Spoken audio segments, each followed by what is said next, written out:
What's up, guys? My name is Gabe and welcome back to the Trojan Blade. Welcome back to a brand new video. This is the very painful instant reaction to USC's 33-30 loss to Penn State at home in the Coliseum. We fall to 3-3 overall and 1-3 in conference play. For what we're trying to achieve at USC, this is effectively season over. This isn't a playoff team. This isn't a team that's going to compete for a Big Ten championship. And year 3 under Lincoln Riley, that is where we should be striving for. Not happy with 8 wins, not happy with 9 wins. USC should be a double-digit win program each and every year, and it sure does look like we're going to be falling short of that this season.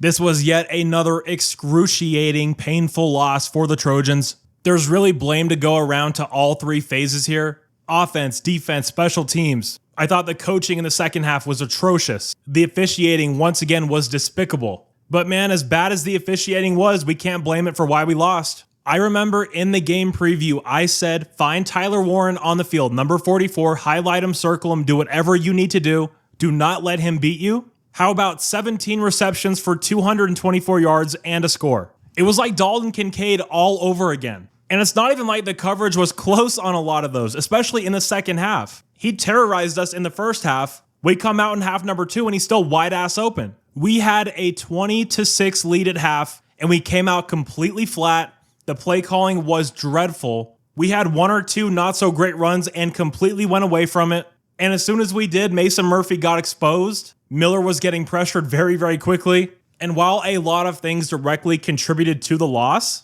the way we came out in that third quarter is what killed us, in my opinion. We blew that 20-6 lead in a matter of minutes. And our guys fought hard. They didn't give up. But when Miller threw that pick and we went to overtime, I knew we weren't going to win that game. Speaking of Miller, he finished today 20 for 34, 220 yards, 2 touchdowns, and a pick. I thought this was by far his worst performance in that USC uniform. He had 4 or 5 really bad misses today.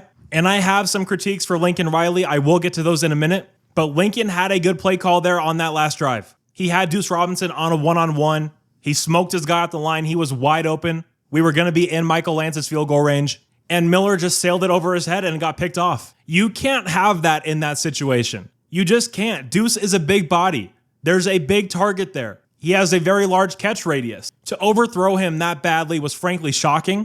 It really just seemed like the moment got to Miller. He wasn't able to rise up to it. And yeah, that's just a catastrophic interception that you cannot have in that situation. No excuse for it. In the first half, Woody Marks and Quentin Joyner were absolutely dominating on the ground. Quentin Joyner was running the hell out of the football in that early first half. How many carries do you think he finished with? 3. 3 carries for Quentin Joyner. Unacceptable. Abandoning the run in the third quarter the way we did. Unacceptable. When we finally did get back to it consistently, we started having more success offensively. Lincoln does this though. He gets pass happy. He takes the ball out of the running back's hands. Woody Marks is the best player on this team now that Eric Gentry's out. I think that's fair to say. And for whatever reason, we just stopped running it. Forcing the ball to Zachariah Branch, which by the way, guys, 0 separation for Zachariah today. He's still getting far too many targets. Nothing good happens when we throw him the ball. Unless it's on a crosser and he can just outrun people. But other than that, the screen game, the fades, the jump balls, why are we doing all of that? It wasn't working today. It hasn't worked all year. We have guys like Jacoby Lane, like Deuce Robinson. We just refuse to throw them the ball. If Zachariah Branch is covered and Jacoby Lane is covered, why wouldn't you throw up the ball to number 8? Very confusing there. Don't understand it. The defense, too, on that scoring drive that they allowed, we gave up a 4th and 7 and a 4th and 10. John Humphrey got beat both times. On the second one, the 4th and 10, Jamil Muhammad was inches away from pulling down Drew Aller. But of course, as is usual with this team, we were so close but still far away. And John Humphrey, for whatever reason, decided to not play through the whistle and got lazy and allowed his guy to get open. Again, cannot have that in that situation under any circumstances. Pulling off and letting your guy run wide open into the middle of the field on the most important 4th down on the game is just a dreadful play from an experienced player, and you cannot have that. The pass rush as a whole was very disappointing today. And while the defense did have its issues, I am not putting this loss on them. Drew Aller had 3 picks on the day, but that one was the Hail Mary at the end. We should have done a lot more with those 2 interceptions, and we did not. The offense has been this team's Achilles heel all year. And they've just shown to have 0 killer instinct, and that popped up again in this one. Now, before I go any further, I forgot to say this earlier. Shout out to Penn State. You guys are resilient. You played a hell of a game, a great game plan. Andy Kotelnicki is a very fun offensive coordinator. Obviously, have a ton of respect for Drew Aller. Great win for you guys. Usually, I like to start off the video with that, but got a little carried away in this one. Once again, just like in the other two losses, this team does some very good things throughout the course of the game, but we just don't play winning football. We do stupid things over and over. We can't close out games. We don't know how to win. Lincoln Riley's clock management at the end of that game was inexcusable. We all know end of game management is not his strong suit, but man, that was just pathetic to watch. One thing that I have learned with this program and specifically with Lincoln Riley through these first 6 games though, is just that you can't trust him.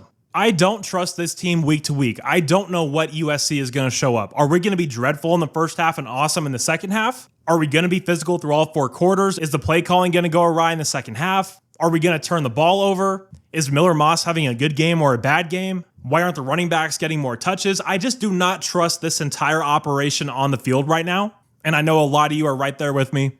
I know a lot of you are out on Lincoln Riley. I'm not there yet, but man, it's year 3. You can't have a 20-6 lead at half and blow it in a matter of minutes. You can't take the ball out of your best player's hands in the second half. You can't waste that much time on the play clock. You can't force feed the ball to Zachariah Branch when he usually does nothing with it. Miller Moss appears to be regressing. I mean, I have zero clue what to expect from this team going forward. All of our goals and aspirations after the LSU game, they are completely out the window now. We are not making the playoffs. We are not competing for a Big Ten title. What is the give a damn level going to be for this team the rest of this year? That's the question I want to know. Because last year when things started to unravel, the team didn't give a shit. If that happens back-to-back years under Lincoln Riley, that's when the alarm bells need to be going off. If this team stops showing up for these games, like if we have a stinker against Maryland, a stinker against Rutgers, then yeah, I'll start engaging more actively in the Lincoln Riley out conversations. But again, as of now, I'm not there. If you can zoom out and look at this game as a whole, USC took a damn good top 4 team to overtime. And you win some of those and you lose some of those. But when you sit down and watch this game and analyze it, you're up 20-6 at half. You're doing some great things offensively. You're running the ball down their throat. And then you come out in that second half and just stop doing it entirely. Why did it take us until the 4th quarter to start running the ball again? Why aren't we throwing the ball to Jacoby Lane in contested catch situations? He's proven to be one of the best wideouts in the country at that. But we're throwing fades to a 5'8" receiver. I mean, none of this makes any sense. It's incredibly frustrating, and I have zero clue where we go from here. I know you guys are going to be sounding off in the comments. Please let me know what you think about this loss. What do you think about Lincoln Riley? Give me any and all thoughts you have on the game, on the staff, on the program as a whole. I would love to hear it. 3-3 in year 3 is an absolute joke. And yeah, for the 3rd time this year, I have to go rinse out my eyes with bleach. Awful, awful way to lose.